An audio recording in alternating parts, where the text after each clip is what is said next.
करचरणकदम्बा कायशङ्करजम्बा श्रवणनयनजम्बा मानसम्मापराधं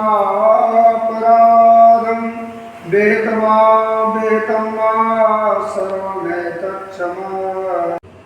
ओम नमः शिवाय। शास्त्रों के अनुसार शिव जी जलधारा प्रिय देव, विष्णु जी नमस्कार प्रिय देव हैं।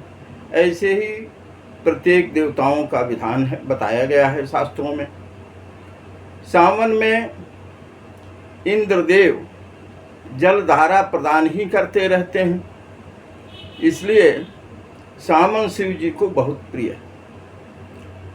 सावन में रुद्राभिषेक करने के लिए शिववास देखने की कोई आवश्यकता नहीं होती है। बड़े आराम से किसी भी शिव मंदिर में जाकर या घर पर पार्थिव पूजन करके या घर पर स्फटिक शिवलिंग, पारद शिवलिंग, नर्मदेश्वर शिवलिंग, किसी भी प्रकार के शिवलिंग जिसमें स्फटिक, पारद और नर्मदेश्वर शिवलिंग का महत्वपूर्ण स्थान होता है, अन्यथा किसी भी शिवलिंग का पूजन और अभिषेक अत्यंत फलदायी होता है। सावन के महीने में प्रत्येक सनातनी को चाहिए कि प्रतिदिन शिव पूजन करे, रुद्राभिषेक करे। इस रुद्राभिषेक का साल भर भक्त को फल मिलता रहता है। शिव जी की प्रसन्नता साल भर अपने भक्तों पर बनी रहती है। अब आज के इस भागम भाग की दुनिया में, जहाँ हर व्यक्ति व्यस्त है, शिव मंदिर में जाकर पंडित जी की व्यवस्था करके दैनिक रुद्राभिषेक तो नहीं कर सकता है। सावन में एक बार कर सकता है, और कई लोगों के लिए यह भी एक दुष्कर कार्य हो जाता है। इससे हट करके प्रतिदिन शिव पूजन या प्रत्येक सोमवार को शिव पूजन कैसे किया जाए, इसका एक सरल विधान है जो शिव जी को अति प्रिय है और भक्तों के लिए अति लाभकारी होता है।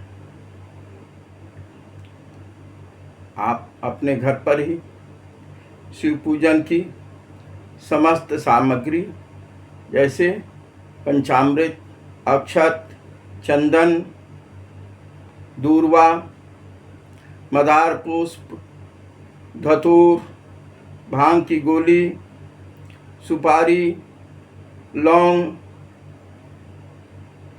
धूप, आरती की सामग्री, दूध इत्यादि लेकर के बैठें। पूजन करते समय आसन पर ही बैठना चाहिए, सीधे भूमि पर नहीं बैठना चाहिए। शिव जी को एक परात में सीधे न रखें,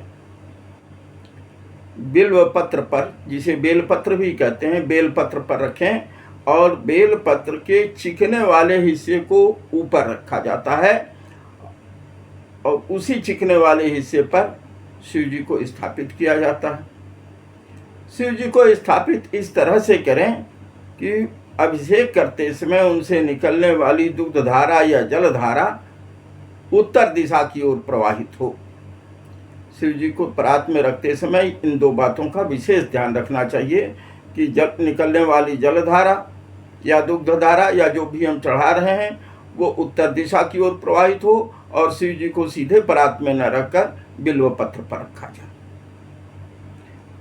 आचमन इत्यादि करने के बाद, पवित्रीकरण करने के बाद, शिखा बंधन करने के बाद पूर्ण भारतीय परिधान में बैठें।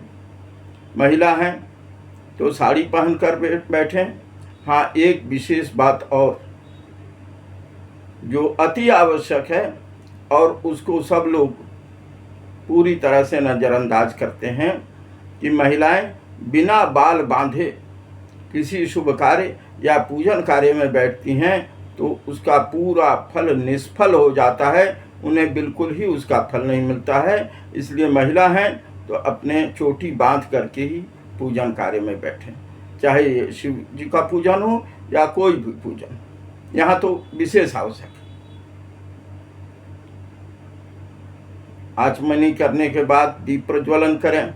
दीप प्रज्वलन करने के बाद शिव जी को पहले जल चढ़ाएं, उसके बाद दूध चढ़ाएं, फिर पंचामृत से शिव जी का अभिषेक करें। यह सब करते समय सामान्य जन शुक्ल यजुर्वेद की रुद्राष्टाध्यायी का पाठ नहीं कर सकता।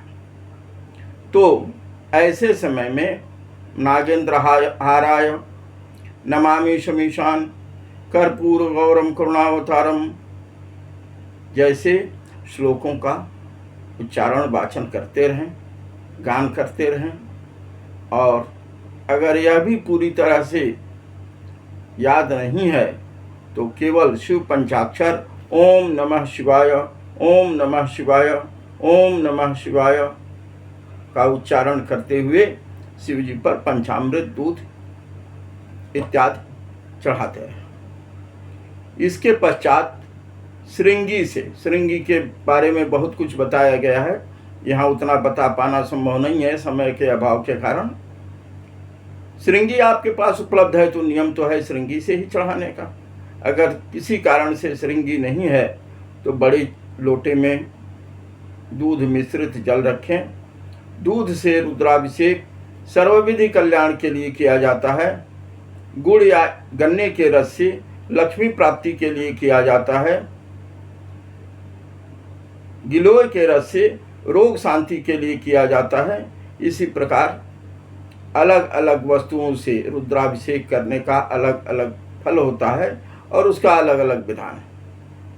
आप अपनी मनोकामना के अनुसार या सर्वविधि कल्याण प्राप्ति के लिए कच्चा दूध जल में मिलाकर बड़े लोटे में रख लें और खड़े होकर के बहुत ही ध्यान से धार गिराते शिव जी के ऊपर उस दुग्ध की धार गिराते हुए ओम नमः शिवाय, ओम नमः शिवाय, ओम नमः शिवाय, ओम नमः शिवाय, ओम नमः शिवाय का जितना अधिक से अधिक देर हो सके जप करते रहें और उतनी ही अधिक से अधिक देर तक जल की धारा गिराते रहें। जल की धारा गिराने के बाद पुष्प अर्पित करें